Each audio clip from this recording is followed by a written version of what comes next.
What's the key to the series? Well, you just said it. Like, they're down 3 of their top 5 players when you count Kyrie and Gordon Hayward. But now Jaylen Brown, they got their work cut out.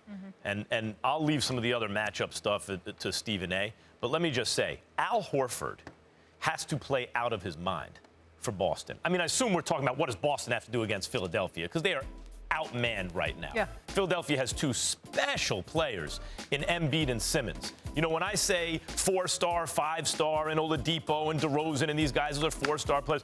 Simmons and Embiid, even if you want to say, well, they're not 5-star yet, but Simmons almost kind of is already. They're just ridiculously good, and then they got shooters everywhere. So Al Horford is kind of the last guy literally standing. I mean, he and Tatum. For Boston, Stephen A., his matchup with Embiid is going to be critical. Horford has to play out of his mind. And Horford is, you don't want to call him like a statless all-star, like that article about Shane Battier years ago, the statless all-star, right? But Horford is like a version of that. He doesn't need to put up eye-popping numbers to know that if you watch the game, he had an enormous impact on both sides of the floor. One thing about Horford, though, in the past is, in playoff games sometimes, particularly when they needed scoring from him, he hasn't delivered. He's almost like too perfect a player in certain respects, too disciplined, and sometimes just doesn't, do his thing offensively, which he's capable of doing. He is going to have to play unbelievable defense and also get his offensively for the Celtics to have a chance. He is an excellent player, Horford, sort of the prototypical modern big, the guy you're looking for. Embiid is that, inflated. But Horford has to be the very best version of himself for the Celtics to even have a chance in this series. Let me say this to you. Number one, if Kyrie Irving were healthy, I would pick Boston to win this series. It's just that simple to me. And you're worried more about Al Horford than I am. I'm worried more about Joel Embiid because he hasn't performed well against the Boston Celtics this year.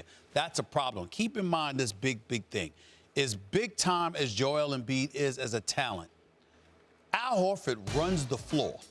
And he shoots perimeter shots just as good, if not better, than Joel Embiid. Horford can bring the ball up. Well, listen to this. But forget all of that for a second. The reason why it's important is because Al Horford brings Joel Embiid away from the basket. And if Joel Embiid is away from the basket, all of a sudden you're Boston and you can attack the hole.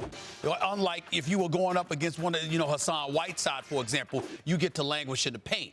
Joel Embiid can't do that in this series. So that makes things interesting. Then you got to also worry about Brad Stevens, who's an exceptional coach, forcing Ben Simmons to become a scorer. And if he does that, then we've got a problem. I don't believe that's going to happen in this series because of the absence of Kyrie Irving. Terry Rozier is special. This kid is not just some backup. He is on the scene. He has arrived. He has put the basketball world on notice that Brad Stevens or somebody needs to find some playing time for me because this brother can ball. Terry Rozier is a special player, no doubt about it. But the absence of Gordon Hayward and Kyrie Irving, along with Jaylen Brown being hobbled and not available for game one, that puts even more the onus on Horford. It puts even more the onus on Rozier and obviously Jason Tatum. I think the way the Sixers have been playing with their perimeter shooter, I'm assuming Covington, Redick, Saric, and those boys are going to continue to shoot the ball. Here's the other thing that makes this interesting, where I see this as potentially a 7-game series, okay? I think in order for the Sixers to win this series, it would be best for them to take them in 6. Because you go back to Game 7 in Boston, that's problematic, and chances are Jaylen Brown is going to be there for that. I just look at it from this perspective. Redick is your best shooter. He's on the floor. The problem with him is that he's undersized. So as a result, by having him on the floor, he has to defend somebody.